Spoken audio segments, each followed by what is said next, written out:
नमस्कार बच्चों, मैं हूँ शुभांगी सक्सेना, आपकी विज्ञान की अध्यापिका। और आज हम बात करने वाले हैं कक्षा 10वीं के विज्ञान विषय के अध्याय 4 के बारे में, जिसका नाम है कार्बन एवं उसके यौगिक।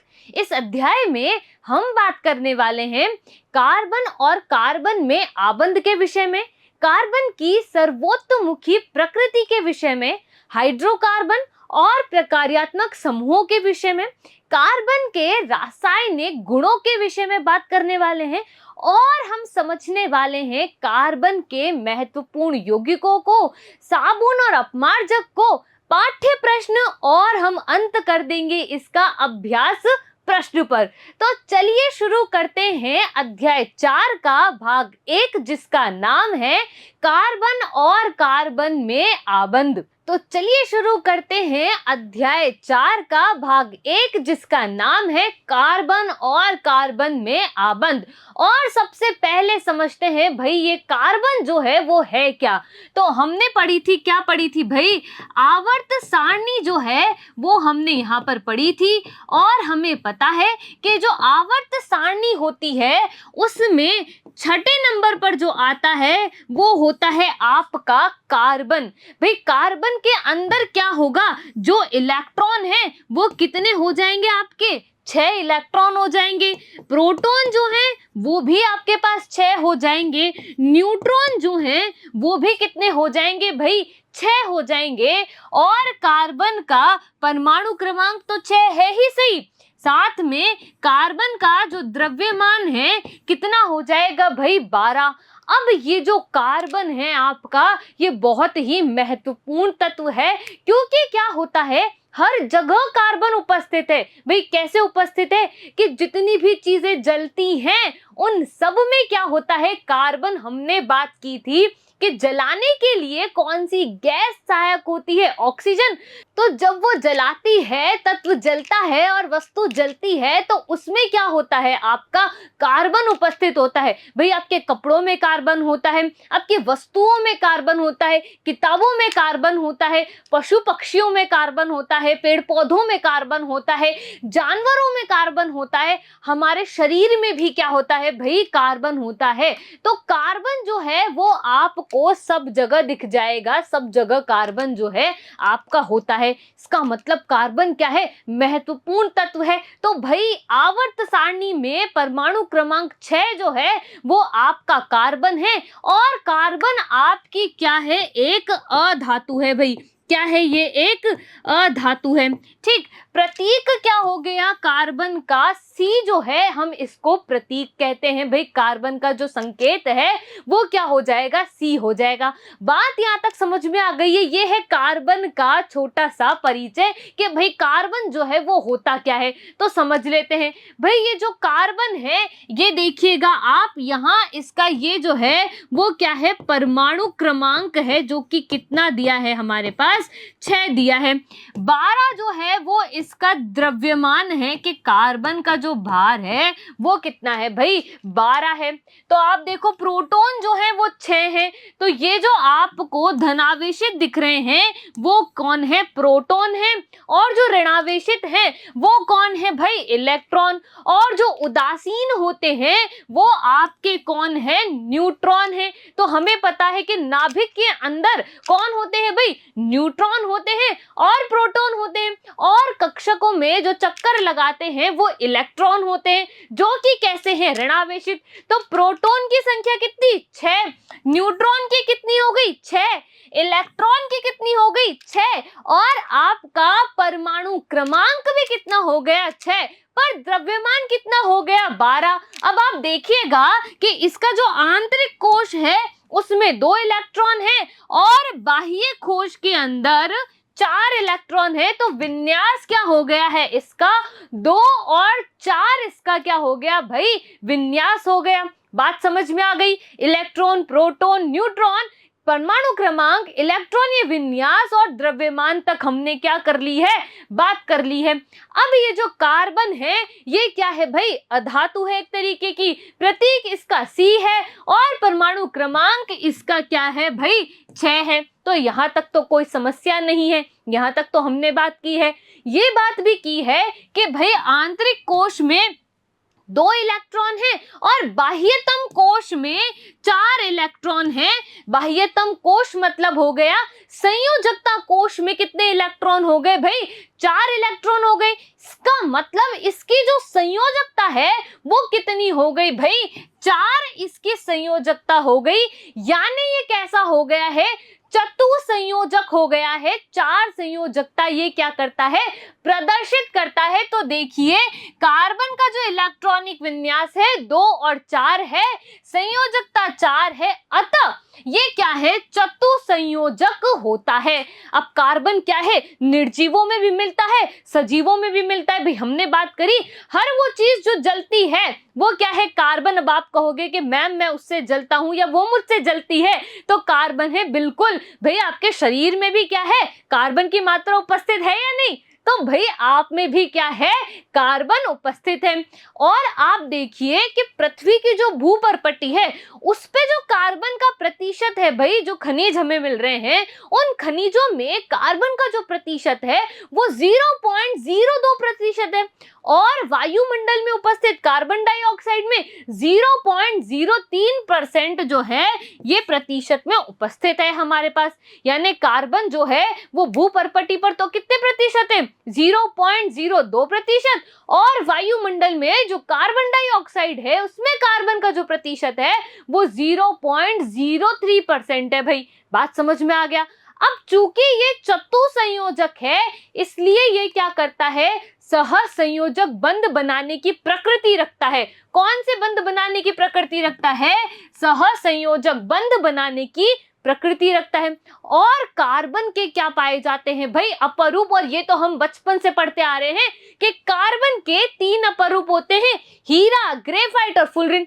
पढ़ रहे हैं ना बचपन से कि नहीं पढ़ रहे हैं।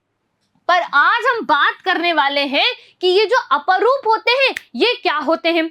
तो भाई अपरूप जो हैं उनके क्या होते हैं, रासायनिक गुण समान होंगे पर भौतिक गुण कैसे होंगे, भिन्न भिन्न होंगे। भाई उनका जो केमिकल प्रॉपर्टीज हैं वो तो कैसी हो जाएंगी, बिल्कुल समान होंगी, पर भौतिक गुण यानी बाह्य आवरण जो होता है वो कैसा होगा, भिन्न भिन्न होगा। तो यहाँ पर देखिए रासायनिक गुण समान होते हैं पर आपके जो भौतिक गुण हैं वो कैसे होंगे, भिन्न भिन्न। तो क्या कहलाएंगे, अपरूप। अब अपरूप कौन कौन है भाई, हीरा है, ग्रेफाइट है और फुलरिन है।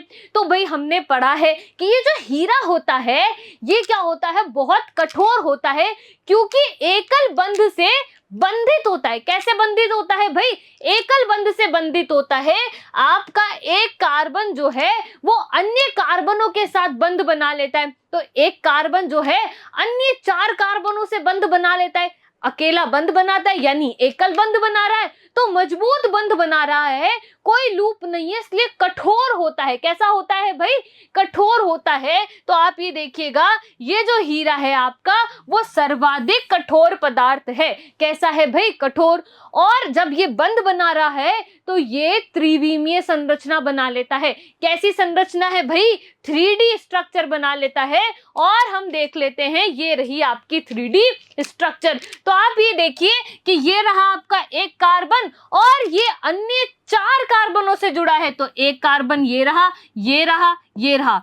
इसी तरीके से ये क्या करता है, संपूर्ण श्रृंखला का निर्माण करता है जिसमें एक कार्बन अन्य 4 कार्बनों के साथ जुड़ा हुआ रहता है। इसलिए कैसा है हीरा, सर्वाधिक कठोर होता है। दूसरा अपरूप क्या था भाई, ग्रेफाइट था। और हमने पढ़ा था कि जो ग्रेफाइट की सतह होती है वो चिकनी होती है, फिसलनशील वो होता है। तो आप ये देखिए ये आपका ग्रेफाइट है और इसकी जो सतह है वो कैसी है, चिकनी है। और ये कैसा है, फिसलनशील है। क्यों है भाई फिसलनशील, क्योंकि ये क्या करता है, 3 बंध बनाता है जो कि कैसे हैं, एकल, और एक बनाता है द्विआबंधित। उससे क्या होता है, षटकोणीय वलय बन जाती है, यानी परतों में ये व्यवस्थित हो जाता है। ठीक, अब परतें कैसी, इस तरीके की कि ये एक परत, दूसरी परत, तीसरी परत, चौथी परत, तो ये षटकोणीय वलय का निर्माण कर लेता है। बात आ रही है समझ में? अब ये परतों के रूप में जब व्यवस्थित हो जाता है तो ये क्या होता है भाई, विद्युत का सुचालक होता है। और हमने ये बात कहाँ करी थी कि भाई आपका जो अध्याय 2 है वहां हम अधातु के अपवाद पढ़ रहे थे और हमने वहां कहा था कि ग्रेफाइट जो है वो विद्युत का सुचालक होता है। और कहाँ मिलता है ग्रेफाइट हमको, पेंसिल की नोक में हमको क्या मिलता है, ग्रेफाइट मिलता है। बात समझ में आ गई? तीसरा अपर रूप जो आपका था वो था आपका फुलरिन। क्या था भाई, फुलरिन। किसके नाम पे हमने फुलरिन रखा था भाई, जो अमेरिकी आर्किटेक्ट हैं बकमिस्टर फुलरिन के नाम पे हमने इसका नाम फुलरिन रख दिया था, क्योंकि उन्होंने क्या किया था, एक संरचना को डिजाइन किया था, निर्माण किया था, जिसका नाम था जियोडेसिक। ठीक, अब हमारा जो फुलरिन था ये वैसा ही दिखता था, तो उनके सम्मान में हमने इसका नाम क्या रख दिया, फुलरिन। और जो सबसे पहले फुलरिन खोजी गई थी उसमें कार्बन की संख्या थी C60। क्या थी भाई, C60। और दिखने में ये कैसी थी, फुटबॉल के जैसी दिखती थी। कैसी दिखती थी भाई, फुटबॉल के जैसी।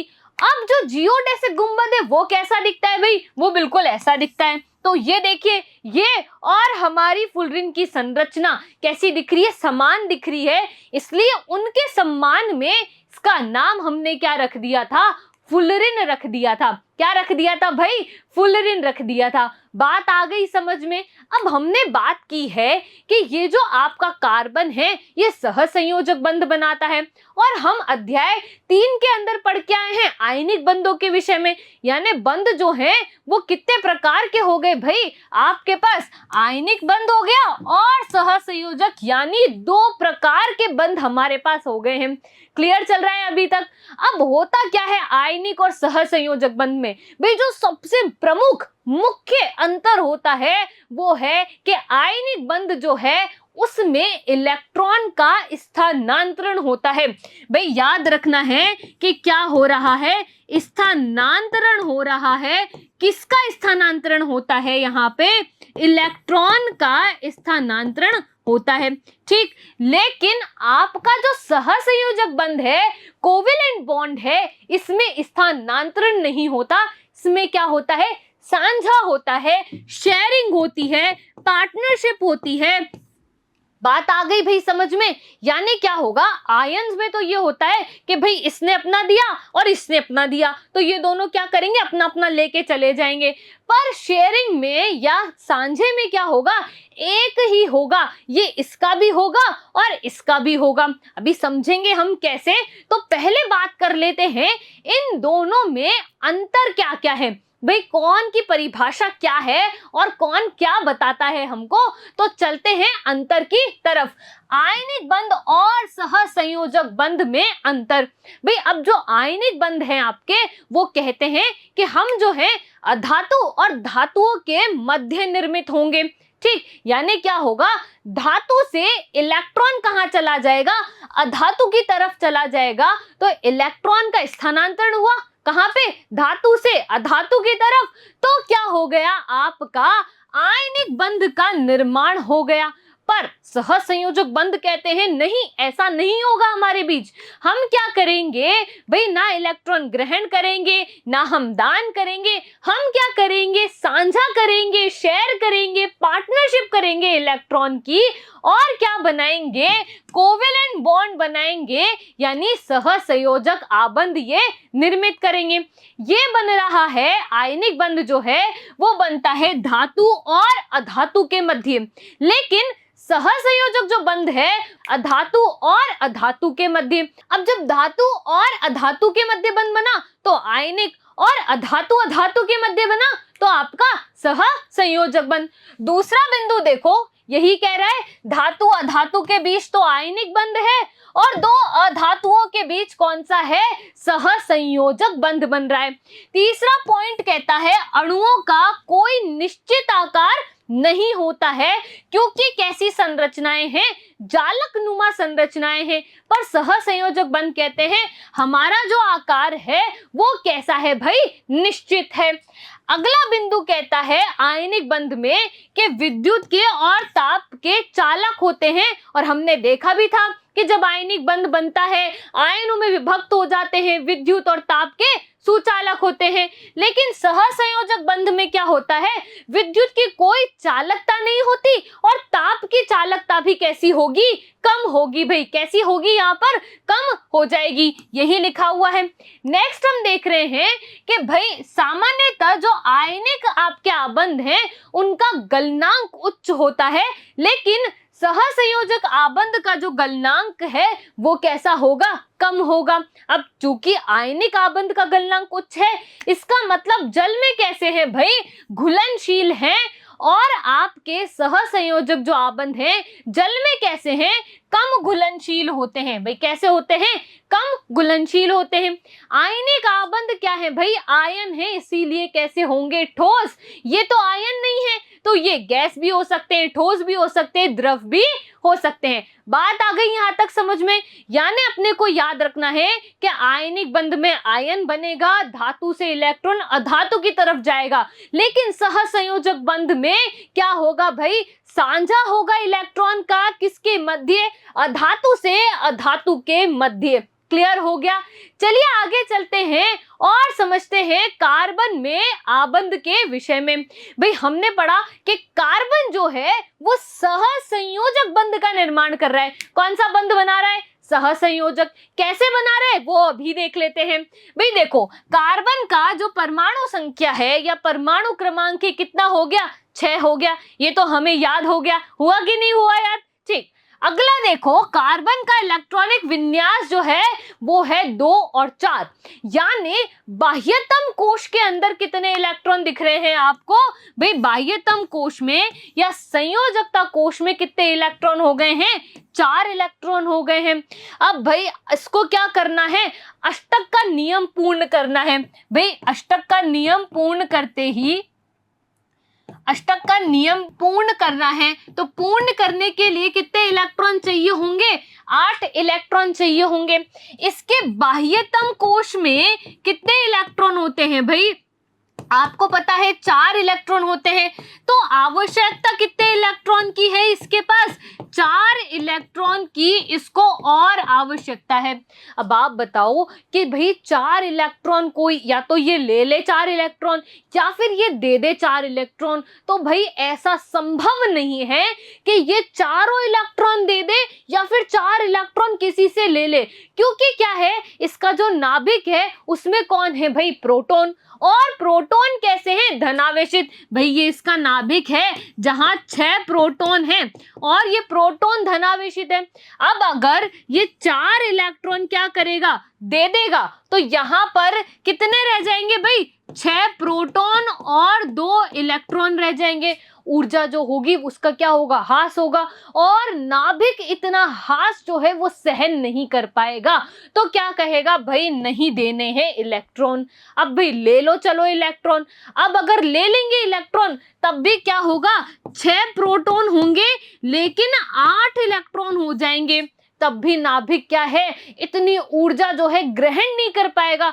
तो भी क्या करेगा, मना कर देगा कि नहीं भाई ऐसा नहीं हो सकता, ना तुम इलेक्ट्रॉन दे सकते हो ना तुम इलेक्ट्रॉन ले सकते हो। तो अब क्या करें, तो अब क्या करेंगे, इलेक्ट्रॉन का साझा करेंगे, पार्टनरशिप करेंगे, ताकि क्या हो, अष्टक का नियम जो है वो पूर्ण हो जाए। अब साझा किसके साथ करेंगे भाई, साझा हम हाइड्रोजन के साथ कर सकते हैं, ऑक्सीजन के साथ कर सकते हैं, नाइट्रोजन के साथ कर सकते हैं, हम कार्बन के साथ भी इसका साझा कर सकते हैं। तो बात समझ में आ गई कि ये सहसंयोजक बंध क्यों बना रहा है, क्योंकि क्या है, ना 4 इलेक्ट्रॉन दे सकता है ना ही 4 इलेक्ट्रॉन ये ले सकता है। बात समझ में आ गई भैया। यही लिखा हुआ है कि कार्बन को बाहरी कोश पूर्ण करने के लिए या तो 4 इलेक्ट्रॉन प्राप्त करने होंगे या 4 इलेक्ट्रॉन त्यागने होंगे, तभी उत्कृष्ट गैस विन्यास प्राप्त हो सकता है।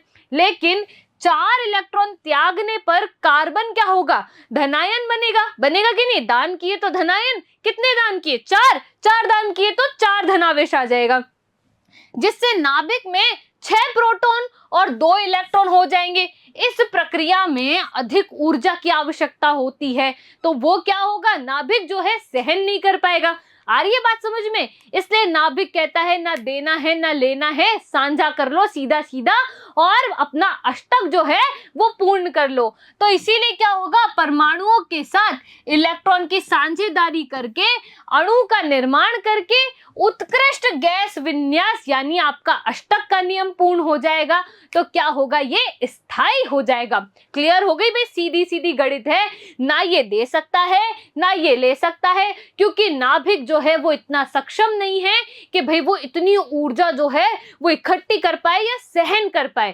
तो क्या करता है, कार्बन साझा करता है। भाई साझा वो किसी के भी साथ कर सकता है, हाइड्रोजन के साथ कर सकता है, ऑक्सीजन के साथ कर सकता है, नाइट्रोजन के साथ कर सकता है, कार्बन के साथ कर सकता है, सल्फर के साथ कर सकता है, जिससे चाहे उससे वो इलेक्ट्रॉन का साझा यहाँ पे कर सकता है। बात समझ में आ गई, क्लियर हो गया। यानी अब ये क्या कर रहा है, साझा कर रहा है तो बंध बनेगा। अब ये जो बंध है वो भाई कौन कौन से हो सकते हैं, तो भाई बंध आपका एकल भी हो सकता है, डबल बॉन्ड भी हो सकता है, ट्रिपल बॉन्ड भी हो सकता है। एकल में तो क्या होगा, सिंगल बॉन्ड का निर्माण होगा यानी एकल बंध बनेगा, डबल में 2 बंध बनेंगे, ट्रिपल में आपके पास 3 बंध बनेंगे। अब सहसंयोजक बंध तो कब बनते हैं, जब अधातु अधातु से क्रिया करती है। यानी क्या होगा, हाइड्रोजन के पास 1 इलेक्ट्रॉन है और इस हाइड्रोजन के पास भी 1 इलेक्ट्रॉन है, दोनों क्या कर लें, साझा कर लें, तो क्या होगा, H2 अणु का निर्माण हो जाएगा और इन दोनों के मध्य जो बंध बना है वो क्या होगा, एकल बंध होगा। बात समझ में आ गई। ऐसे ही जब डबल बॉन्ड बनाना हो तो ऑक्सीजन ले लो भाई, O2 अणु का निर्माण कर लो तो क्या बनेगा, डबल बॉन्ड। ऐसे ही N2 का जब निर्माण होता है तब क्या बनता है, ट्रिपल बॉन्ड। देखे कैसे होता है, चलिए देख लेते हैं। तो देखो भाई, सहसंयोजक बंध के उदाहरण, भाई बात कर रहे हैं हाइड्रोजन अणु की, तो देखो हाइड्रोजन का 1 परमाणु और ये हाइड्रोजन का दूसरा परमाणु, इसके पास भी 1 इलेक्ट्रॉन, इसके पास भी 1 इलेक्ट्रॉन, दोनों ने क्या किया, साझा कर लिया। तो हाइड्रोजन और हाइड्रोजन के बीच में एकल बंध का निर्माण हो गया और आपका H2 अणु का निर्माण हो गया। किसका निर्माण हो गया भाई, H2 अणु का निर्माण हो गया। अब अगर ऑक्सीजन की बात करें तो भाई ऑक्सीजन के पास कितने होते हैं, 6 होते हैं बाह्यतम कोश में, 8 करने के लिए कितने चाहिए, 2। तो क्या करेगी, दूसरी ऑक्सीजन के साथ साझा कर लेगी और जैसे ही साझा करेगी तो गिनो 1 2 3 4 5 6 7 8, इसका भी अष्टक पूर्ण, इसका भी अष्टक पूर्ण, तो O2 अणु का निर्माण यहाँ पर हो गया। और बनने वाला बंध जो है कौन सा बंध है भाई, द्विया बंध है, डबल बॉन्ड है। क्लियर हो गया।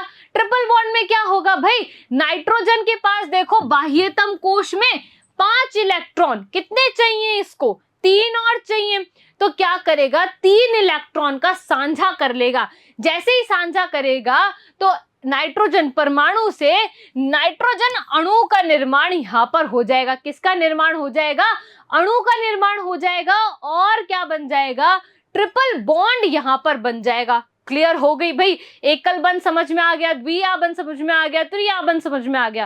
अब चलो ये एक संरचना की बात करते हैं जो कि है आपकी मेथेन की संरचना। अब मेथेन में क्या होता है भाई, आपके पास एक कार्बन होता है जो कि बंधा हुआ होता है 4 हाइड्रोजन से, यानी हाइड्रोजन ने कार्बन से क्या किया है, साझा। तो भाई आपको पता है कार्बन की संयोजकता 4, हाइड्रोजन की संयोजकता 1। अब 4 चाहिए इसीलिए तो 4 हाइड्रोजन लगाए हैं हमने। तो भाई संरचना कैसी होती है इसकी, चतुष्फलकीय संरचना होती है। इस तरीके की कोई संरचना है तो कैसे बनी है भाई, देखो यहाँ 1 हाइड्रोजन आ गई, यहाँ यहाँ यहाँ, ये यहाँ पर आपके पास 3 और हाइड्रोजन यहाँ पर आ गई। अब क्या होगा, इसका अष्टक पूर्ण हो गया। ये देखो, ये 1 बंध, 2 इलेक्ट्रॉन, ये 3 और 4 इलेक्ट्रॉन, 5 6 इलेक्ट्रॉन, 7 और ये 8 इलेक्ट्रॉन। क्लियर हो गया भाई, कोई दिक्कत है यहाँ तक?